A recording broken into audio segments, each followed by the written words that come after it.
Hello friends, today we discuss about the weather elements. Any entity that controls the weather is called element or a factor of weather. कोई भी entity जो directly weather को control करती है वो होती है वेदर के एलिमेंट्स या उन्हें हम फैक्टर भी कहते हैं. Importance of weather elements. Weather elements में आपको बताते हैं बहुत सारे टाइप के होते हैं, जैसे टेम्परेचर हो गया, लाइट इंटेंसिटी हो गया, ह्यूमिडिटी हो गया, ये सब, और प्रेसिपिटेशन हो गई. बहुत सारे वेदर एलिमेंट होते हैं. अब हम इनकी इंपॉर्टेंस के बारे में बात करते हैं.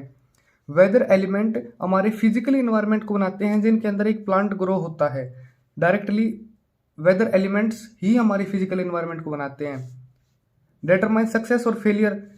हमारी एग्रीकल्चर है, हमारी खेती है, उसकी सक्सेस, उसकी कामयाबी या उसका फेलियर पूरी तरह किसके ऊपर ही डिपेंड करता है? वेदर एलिमेंट्स के ऊपर ही डिपेंड करता है. From sowing to harvest of crops depend of mercy of weather. Weather की दया के ऊपर ही हमारी शोइंग से लेकर हार्वेस्ट क्रॉप की वो उसी के ऊपर डिपेंड करती है हमारी कितनी कामयाबी होगी. Determine suitability of crop. कोई क्रॉप उस रीजन के प्रति कितनी ज़्यादा सुटेबल है ये भी हमारे वेदर एलिमेंट्स के ऊपर ही डिपेंड करता है. प्रोडक्टिविटी भी क्रॉप की उसी के ऊपर डिपेंड करती है. Rate of growth and development. Crop किस गति से ग्रो होगी, उसकी डेवलपमेंट कैसे होगी, वो डायरेक्टली डिपेंड करता है टेम्परेचर के ऊपर, मॉइस्चर के ऊपर और बहुत सारे वेदर एलिमेंट्स के ऊपर. रेनी वेदर हमें पता है फेवरेबल नहीं होता स्प्रेइंग के लिए. एग्रोकेमिकल्स का अगर हम स्प्रे करते हैं तो वो उस समय वो कामयाब नहीं होता. रेनी वेदर नुकसान करता है. हैवी रेनफॉल के कारण हमारे लीचिंग लॉसेस बहुत ज़्यादा होते हैं नाइट्रोजन फर्टिलाइजर के. अगर हम नाइट्रोजन फर्टिलाइजर हमने पहले यूज़ कर लिया या तुरंत हैवी रेन के बाद यूज़ किया है तो लीचिंग हो जाएगी. लीचिंग मीन्स डाउनवर्ड मूवमेंट हो जाएगा या चारों तरफ फैल जाएगा, वो न्यूट्रेंट हमारा वेस्ट हो जाएगा. एफिशिएंसी फार्म इनपुट की हम इम्प्रूव कर सकते हैं वेदर की नॉलेज लेके. हमारे कोई भी इनपुट है, फर्टिलाइजर है, सीड है, जो भी हमारे इनपुट्स हैं उनकी हम एफिशिएंसी को, उनके कार्य करने के तरीके को हम बहुत ज़्यादा सुधार सकते हैं. मैक्सिमम एफिशिएंसी फार्म प्रैक्टिस को हम अचीव कर सकते हैं. Knowledge of prevailing and anticipated weather. आने वाले भविष्य में कैसा वेदर होगा उसका यूज करके हम फार्म प्रैक्टिसेस में हम मैक्सिमम एफिशिएंसी ले सकते हैं फार्म प्रैक्टिसेस की. ये होता है हमारे इंपॉर्टेंस. क्या क्या इंपॉर्टेंस हो गए? डायरेक्टली फिजिकल इन्वायरमेंट को कंस्टिट्यूट करते हैं. सक्सेस और फेलियर इन्हीं के ऊपर डिपेंड करती है. प्रोडक्टिविटी, सुटेबिलिटी किसी क्रॉप की इन्हीं के ऊपर डिपेंड करती है. ग्रोथ हो गया, डेवलपमेंट हो गया, ये सब सारे के सारे फैक्टर हैं, ये इसी के ऊपर डिपेंड करते हैं. ये इसकी इंपॉर्टेंस थी, हमने अब तक देख ली कि क्या क्या इनपुट भी हम इसी के ऊपर डिपेंड करता है वो कितना कामयाब होगा या नहीं. अब factor controlling the weather and climate. Weather और क्लाइमेट को कौन कौन से फैक्टर कंट्रोल करते हैं? पहला है लैटिट्यूड. लैटिट्यूड क्या होता है? इक्वेटर से कितनी डिस्टेंस के ऊपर है वो, इक्वेटर के ऊपर है या फिर ऊपर है, नीचे है, साउथ की तरफ, नॉर्थ की तरफ. एल्टीट्यूड कितना हाइट है उसकी. लैंड और वाटर बॉडीज के कितना नज़दीक है वो.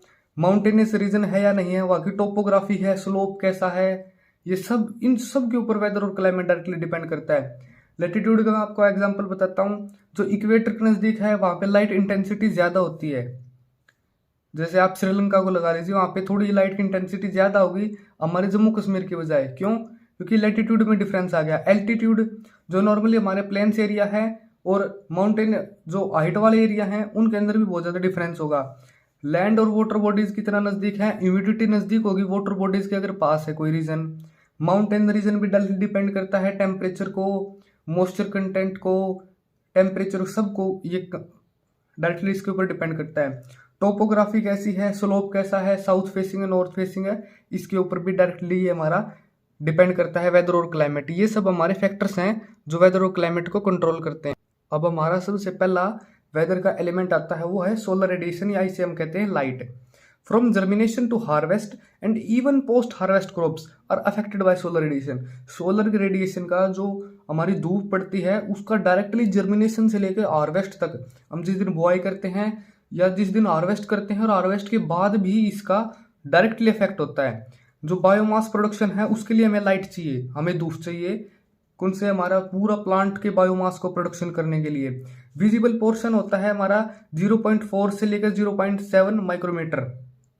ये हमारा होता है फोटोसिंथेटिकली एक्टिव रेडिएशन, जिसने पार भी कहते हैं हम. इसी से हमारा पूरा प्लांट अपनी एनर्जी रिक्वायरमेंट्स को पूरा करता है, सारी की सारी प्रोसेस इसी से करता है, विजिबल पोर्शन से। ये स्पेक्ट्रम का विजिबल पोर्शन होता है इतना। Light is primary source of energy. Light ही हमारा अर्थ के ऊपर प्राइमरी सोर्स है एनर्जी का, ये हमें पता है सबको। Physical process taking place in the soil plant environment are dependent on the light. पूरी है हमारी जो फिजिकल प्रोसेस हैं जो सोयल के अंदर हो रही हैं, प्लांट के अंदर हो रही हैं, या पूरे हमारे इन्वायरमेंट के अंदर हो रही हैं, वो डायरेक्टली डिपेंड किसके ऊपर करती हैं? लाइट के ऊपर डिपेंड करते हैं। अब नेक्स्ट आता है हमारा लाइट इंटेंसिटी। ये भी एक वेदर एलिमेंट है। लाइट इंटेंसिटी डायरेक्टली फोटोसिंथेसिस से रिलेटेड है, इसके डायरेक्टली प्रोपोर्शनल है। ये मैंने वैसे लिखा है, लाइट इंटेंसिटी फोटोसिंथेसिस के डायरेक्टली प्रोपोर्शनल है। मीन्स इसको आप समझने की कोशिश कीजिए, अगर बहुत लो इंटेंसिटी है तो उसके कारण हमारा फोटोसिंथेसिस कम से कम हो जाएगा।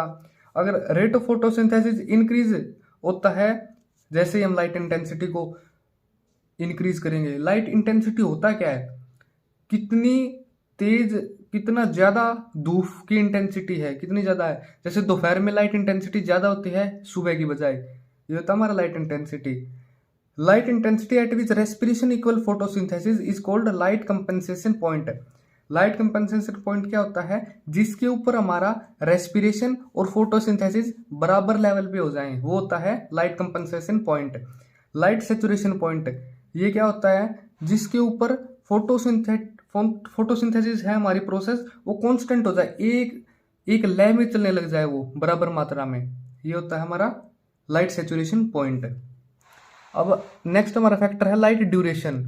Length of the day directly proportional होता है total amount of the light received. Day की लेंथ कितनी होगी उसी के ऊपर पूरा डिपेंड करता है कि कितने हमें लाइट रिसीव होगी। The response of plant to relative length of the day and night is known as photoperiodism. Plant का क्या रिस्पॉन्स है डे की लेंथ और नाइट की लेंथ के ऊपर, वो होता है हमारा फोटोपीरियडिज्म। ये सब हम आगे और भी अच्छे से डिस्कस कर लेंगे लाइट ड्यूरेशन को। अब देखिए, long day plant. Plant develops flowers normally when photo period is greater than 12 hours. जब प्लांट अपने फ्लावर्स को डेवलप कर रहा है उस स्टेज के ऊपर अगर फोटो पीरियड 12 घंटे से ज्यादा है, वो होते हैं लॉन्ग डे प्लांट्स। जैसे हमारे अनाज आ गए, वीट हो गया, बार्ले हो गया, पोटैटो हो गया, शुगर केन हो गया।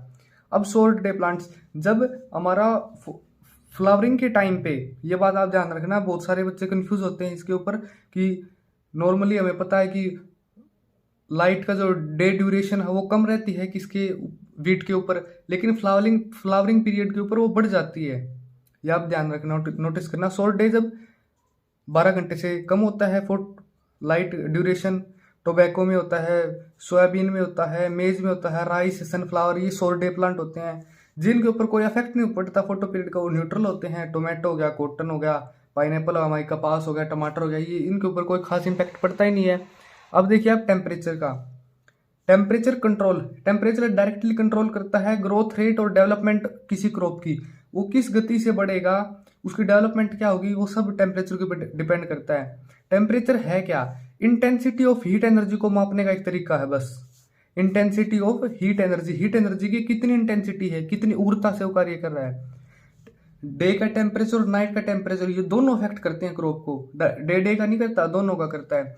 वार्म डे अगर हमारा है तो वो अच्छा फोटोसिंथेसिस के लिए, उस समय प्रकाश संश्लेषण की क्रिया तेज गति से होती है, अच्छी गति से होती है। अगर हमारी नाइट भी वार्म है तो रेस्पिरेशन ज्यादा होता है। रेस्पिरेशन में क्या होता है, ऑक्सीजन का यूज करता है प्लांट ऑफ हॉट। अगर हम हॉट क्लाइमेट के प्लांट को एक्सपोज कर देंगे लो टेम्परेचर पे, लो टेम्परेचर में रख दिया, कोई हॉट क्लाइमेट का है, तो क्लोरेटिक कंडीशन बन जाएगी उसके अंदर, उसमें बहुत सारे वेन्स हैं उसकी, वो सब खराब हो जाएंगे। शुगर केन, सोरगम और मेज में ये समस्या खासकर देखी जाती है। पूरा प्लांट लगभग तहस की कंडीशन पे चला जाता है। इन वेरी लो टेम्परेचर, अगर बहुत ज्यादा लो टेम्परेचर है तो हमारे जो इंटरसेलुलर स्पेसीज हैं, जो सेल के बीच में जो स्पेसीज हैं एक सेल से दूसरे सेल के बीच में, उन स्पेसीज के अंदर जो पानी है वो आइस में बदल जाएगा और पूरा प्लांट में वो स्क्रोचिंग भी हो जाएगी और उसके पूरे डेथ हो जाएगी, सेल्स सारे डेड हो जाएंगे। जैसे पाड़ा नहीं जमता है नॉर्मली, पंजाब, हरियाणा, ये वाले नॉर्दर्न इंडिया के अंदर पाड़े जमने की कंडीशन होती है, उससे हमारा पोटैटो और ब्रिंजल में बहुत ज्यादा नुकसान हो जाता है किसानों का। 10 से लेकर 40 डिग्री फेवरेबल टेम्परेचर होता है बहुत सारे क्रॉप का, बाकी थोड़ा बहुत अलग अलग होता है हर प्लांट के हिसाब से। 50 से 60 डिग्री टेम्परेचर वो होता है जहाँ पे प्लांट पूरा डेड हो जाता है, वो अपना सर्वाइव नहीं कर पाता, वो होता है thermal dead point. High temperature increase respiration, ये आप बता चुका हूं मैं। रेस्पिरेशन ज्यादा होने लग जाएगा जब अगर हमारा टेम्परेचर हाई है, तो जो प्लांट के अंदर जो रिजर्व फूड है जो उसने बचा के रखा था वो बहुत ज्यादा तेजी से डिक्रीज होने लग जाएगा, प्लांट उसका यूटिलाइज करने लग जाएगा। हाइयर टेम्परेचर के कारण क्या होता है, ट्रांसपिरेशन इंक्रीज होता है, लॉस ऑफ वाटर। ट्रांसपिरेशन में क्या होता है, प्लांट अपना वाटर को रिलीज करता रहता है, अपने स्टोमेटा को ओपन करके सोइल में से लेता रहता है और ऊपर रिलीज करता रहता है। तीन लेवल होते हैं टेम्परेचर के, मिनिमम, ऑप्टिमम और मैक्सिमम। इन्हें हम कहते हैं कार्डिनल टेम्परेचर पॉइंट्स। ये इंपॉर्टेंट बात है। कार्डिनल टेम्परेचर पॉइंट कौन से होते हैं, 3 लेवल के टेम्परेचर होते हैं, मिनिमम, ऑप्टिमम और मैक्सिमम। इसके हिसाब से प्लांट परफॉर्म करता है। मैक्सिमम और मिनिमम स्टेज से अगर आगे जाएगा तो वो प्लांट अपना स्टॉप कर देगा, और ऑप्टिमम पे वो बेस्ट परफॉर्म करेगा। कुछ एग्जांपल भी लिखे हुए हैं इसमें, जैसे कॉर्न है, 8 से 10 डिग्री उसका मिनिमम है, ऑप्टिमम उसका 32 से 35 है, और मैक्सिमम उसका 40 से 45। इससे ज्यादा टॉलरेट नहीं कर सकता मैक्सिमम से, और इससे भी कम टॉलरेट नहीं कर सकता। ये ऑप्टिमम है जिसमें बेस्ट परफॉर्म करेगा अपना वो। राइस का अलग है, 10 से 12 मिनिमम हो गया, 30 से 37 ऑप्टिमम हो गया, और 40 से 42 डिग्री सेल्सियस ये अपना मैक्सिमम होगा, इससे ज्यादा सहन नहीं कर सकता। वीट में मिनिमम ये 3 से 5 है, 15 से 31 ऑप्टिमम है, और 30 से 43 ये डिग्री सेल्सियस में ये मैक्सिमम है, इससे ज्यादा टॉलरेट नहीं कर सकता। ये हमने बात कर ली टेम्परेचर की। अब देखिए ह्यूमिडिटी की बात करते हैं। ह्यूमिडिटी होती क्या है, अगर वाटर इनविजिबल फॉर्म में हमें दिखाई नहीं दे रहा, अगर वो हमारे एटमोस्फेयर में प्रेजेंट है, वो होती है ह्यूमिडिटी। इंक्रीजिंग, अगर रिलेटिव ह्यूमिडिटी हमारी इंक्रीज होती है तो रेट ऑफ ट्रांसपिरेशन डिक्रीज हो जाता है। क्यों हो जाता है, देखिए अब ये हमारे इन्वायरमेंट में ह्यूमिडिटी प्रेजेंट है, यहाँ पे है हमारा प्लांट, ये मैं डायरेक्टली एक रफ फिगर बना रहा हूँ आपके लिए। जितनी ज्यादा बार ह्यूमिडिटी होगी ना, प्लांट उतना ही कम लॉस करेगा यहाँ से वाटर का, और उतना ही सोयल में इवेपोरेशन कम होगा। आप बेसिकली समझिए, अगर हमारा बाहर सूखा इन्वायरमेंट है, कम नमी वाला इन्वायरमेंट है, तो प्लांट भी जल्दी जल्दी ट्रांसपिरेशन करेगा, सोइल में से भी इवेपोरेशन जल्दी जल्दी स्पीड में होगा, ये सब स्पीड अपनी इंक्रीज कर देंगे। यही बात इसमें। इसके कारण क्या होगा, ट्रांसपिरेशन अगर कम हो रहा है तो प्लांट सोइल में से भी कम न्यूट्रिएंट उठाएगा, क्योंकि वाटर का तो ऊपर जा ही नहीं रहा, वाटर की नीड ही नहीं है, बाहर ट्रांसपिरेशन ही नहीं कर रहा वो, तो हमारा फूड के ट्रांसलोकेशन भी होगा, पूरे प्लांट में सप्लाई भी होगा, न्यूट्रिएंट की भी कमी हो जाएगी। इफ रिलेटिव ह्यूमिडिटी अगर 100%, उसका मतलब क्या होता है कि पूरा जो आसमान है वो एटमोस्फेयर है वो फुल भरा पड़ा है, किससे, पानी से, और कोई ट्रांसपिरेशन नहीं हो रहा और कोई सोइल इवेपोरेशन नहीं हो रहा। नॉर्मली 60 से 80 रिलेटिव ह्यूमिडिटी अच्छी होती है प्लांट के अंदर। जो हमारा बरसात वाला सीजन होता है, जो सर्दी वाला सीजन होता है, उसमें ज्यादा ह्यूमिडिटी होती है, किसकी बजाय, जो मार्च अप्रैल और मई वाला सीजन होता है उसकी बजाय उसमें ज्यादा ह्यूमिडिटी होती है। अब बहुत ज्यादा हाई ह्यूमिडिटी किसके लिए अच्छी है, मेज के लिए अच्छी है, सोरगम के लिए अच्छी है, शुगर केन के लिए अच्छी, इनके लिए अच्छी है हाई ह्यूमिडिटी। जबकि हाई ह्यूमिडिटी है वो नुकसानदायक किसके लिए होती है, हार्मफुल किसके लिए होती है, ग्राम हो गया, चना हो गया, हमारा सनफ्लावर हो गया, सूरजमुखी हो गया, तम्बाकू हो गया, ये टोबैको, इन सब के लिए तो हार्मफुल होती है। और अच्छी किसके लिए होती है, ज्वार हो गया, शुगर केन हो गया, इनके लिए अच्छी होती है, मक्के के लिए भी अच्छी होती है। ह्यूमिडिटी किसको अफेक्ट करती है, वाटर रिक्वायरमेंट को भी अफेक्ट करती है। जब ह्यूमिडिटी एटमोस्फेयर में ज्यादा होती है तो वाटर रिक्वायरमेंट बहुत ज्यादा कम हो जाती है, क्योंकि इवेपो ट्रांसपिरेशन की प्रोसेस तो लगभग बंद होने के गार पे चली जाती है, तो कम हो जाती है। फंक्शनिंग ऑफ स्टोमेटा ये भी पूरी तरह रिड्यूस हो जाती है लो मॉइस्चर कंडीशन। अगर हमारे एटमोस्फेयर में, सोयल में मॉइस्चर अगर बहुत कम है तो स्टोमेटा भी अपना फंक्शन बहुत ज्यादा कम कर देगा, रिड्यूस कर देगा, उसका साइज भी बहुत ज्यादा रिड्यूस हो जाएगा। Cell shape and size reduce under low moisture condition. अगर हमारे सोइल के अंदर मॉइस्चर कंडीशन बहुत ज्यादा कम है तो सेल शेप और साइज भी, सेल की शेप में भी बदलाव आ जाएगा और साइज भी उसका रिड्यूस हो जाएगा। पहले इतना साइज था, अभी उसका इतना साइज रह गया। हाई मॉइस्चर, अगर सोइल में ज्यादा नमी है, ह्यूमिडिटी ज्यादा है, तो हमारी फसल फेलियर की कंडीशन में चली जाएगी। मेनली किन किन के ऊपर इम्पैक्ट डालता है ये, लेग्यूम्स और ग्रासेस तो पूरी तरह ही डिस्ट्रॉय हो जाते हैं अगर हमारी कंडीशन मॉइस्चर ज्यादा हो तो। Rainfall directly influence the vegetation of a place. किसी भी प्लेस की वेजिटेशन को पूरी तरह डायरेक्टली इम्पैक्ट कौन करती है, रेनफॉल करती है इम्पैक्ट। प्रेसिपिटेशन क्या होता है, जितना भी सालाना पूरा रेनफॉल, उसके अंदर स्नोफॉल, हेल, फॉग और ड्यू, इन सब को जितना टोटल है सबको मिला देंगे तो होता है प्रेसिपिटेशन। टोटल रेनफॉल अमाउंट में भी और डिस्ट्रीब्यूशन में भी बहुत ज़्यादा अफेक्ट होती है, और अफेक्ट करती भी है वो किसको, कल्टिवेटेड स्पीसीज, किस तरह की वहाँ पे स्पीसीज ग्रो होंगी। हाई रेनफॉल वाले इलाके में मान लिया राइस हो जाएगी, लेकिन लो रेनफॉल वाले में पेरल मिलेट बाजरा होगा हमारा। ये डायरेक्टली अफेक्ट करती है। अकेला अमाउंट नहीं, उसका डिस्ट्रीब्यूशन का तरीका ये भी उसको डायरेक्टली इम्पैक्ट करता है। रेनफॉल स्प्रेड पूरे वर्ल्ड के अंदर अनइवन है। 10 सेंटीमीटर होगा हमारा लद्दाख के अंदर, और 1187 होगा मामेश्वरम के अंदर, मेघालय के अंदर ये प्लेस है। इतना ज़्यादा डिफरेंस हो गया। ये कोल्ड डेजर्ट हो गया, ये इतना ज़्यादा हैवी रेनफॉल वाला हो गया। In heavy and evenly distributed rainfall, अगर बहुत ज़्यादा भारी बरसात होती है और इवनली डिस्ट्रीब्यूटेड पूरे अच्छे तरीके से वेल डिस्ट्रीब्यूट होती है सीजन के हिसाब से, मंथ के हिसाब से, तो वहाँ पे होती हैं राइस जैसी क्रॉप प्लेन्स के अंदर। और अगर वो पहाड़ी इलाकों में है तो चाय हो गया, कॉफ़ी हो गया और रबड़ हो गया, ये सब हिली एरियाज में होंगे। ठीक है। और लो कंडीशन है, बारिश बहुत कम होती है और अनइवन किसी भी मंथ में होती है, टाइम की भी नहीं इतना पता, ज़्यादा हो जाए कम हो जाए, डिस्ट्रीब्यूशन भी अच्छा नहीं है, एक रीजन में ज़्यादा है एक रीजन में कम है। तो वहाँ पे ड्राई लैंड फार्मिंग मेनली होता है। ये मेनली आप राजस्थान में लिख सकते हैं। पेरलेमेंट बाजरा हो गया, ज्वार हो गया और बहुत सारे मिलेट्स हो गए, ये सब उसमें होते हैं लो कंडीशन में जब बारिश कम होती है।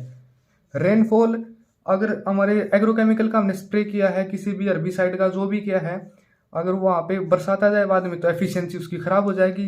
हैवी रेनफॉल के कारण हमारा सॉइल इरोजन, मिट्टी का कटाव हो जाता है और न्यूट्रेंट लीच कर जाते हैं, सॉइल में नीचे चले जाते हैं न्यूट्रेंट्स। ये हमने रेनफॉल के बारे में किया अब तक।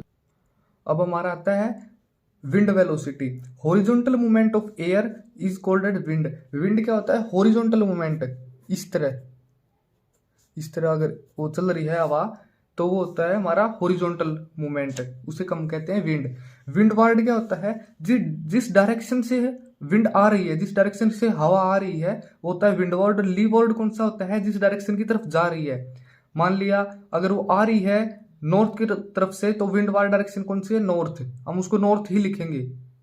और ली वार्ड जिस डायरेक्शन में जा रही है, अगर वो साउथ में जा रही है तो साउथ हो गया, वो ली वार्ड साइड हो गया। विंड डायरेक्टली ये प्लांट को पूरी तरह फिजियोलॉजिकली भी और मैकेनिकली भी, दोनों तरीके से उसके अंदर की प्रोसेस को भी और बाहर मैकेनिकली रूप से भी अफेक्ट करती है प्लांट की लाइफ को। अच्छे विंड चल रही है तो CO2 का इनटेक बढ़ जाएगा और इससे हमारा फोटोसिंथेसिस की प्रोसेस अच्छे इंक्रीज हो जाएगी। वार्म और ड्राई विंड चल रही है तो वो इवापोरेशन के लॉसेस को बहुत ज्यादा इंक्रीज कर देंगे और मॉइस्चर लेवल हमारा बहुत कम हो जाएगा वार्म और सूखी हवाओं में। एक प्रकार से हीट वेव जब चलती हैं, लॉजिंग की बहुत बड़ी प्रॉब्लम कर देती है विंड। ये बहुत ज्यादा समस्या देखी जाती है राइस के अंदर, पूरा का पूरा खेत बिछ जाता है नीचे। स्ट्रॉन्ग विंड्स हमारी फ्रूट ट्रीज को भी डैमेज कर देती है, उनके ट्विग्स को, उनके फ्लावर्स को, सबको नीचे डाल देती हैं, ये पूरा इफेक्ट करती हैं। लॉजिंग की भी बहुत बड़ी समस्या है। विंड मूवमेंट अगर 4 से 6 किलोमीटर प्रति घंटा है तो वो बहुत ज्यादा सुटेबल है हमारी सभी क्रॉप्स के लिए। जिस डायरेक्शन से आती है वो विंड वार्ड, जिस डायरेक्शन में जाती है वो ली वार्ड। अच्छा कौन सा सुटेबल है, 4 से 6 किलोमीटर हमारा स्पीड चलती है। लॉजिंग एक मेन समस्या करती है हाई स्पीड पर अगर विंड वेलोसिटी हो। ये हमने अब तक पूरा वेदर एलिमेंट कर लिया है। अगर कोई भी टॉपिक आपको इसमें समझ नहीं आ रहा है आप कमेंट्स में भी लिख सकते हैं, या फिर आप उसको एक बार दोबारा बैक करके वीडियो को फिर से देखिए। Thank you.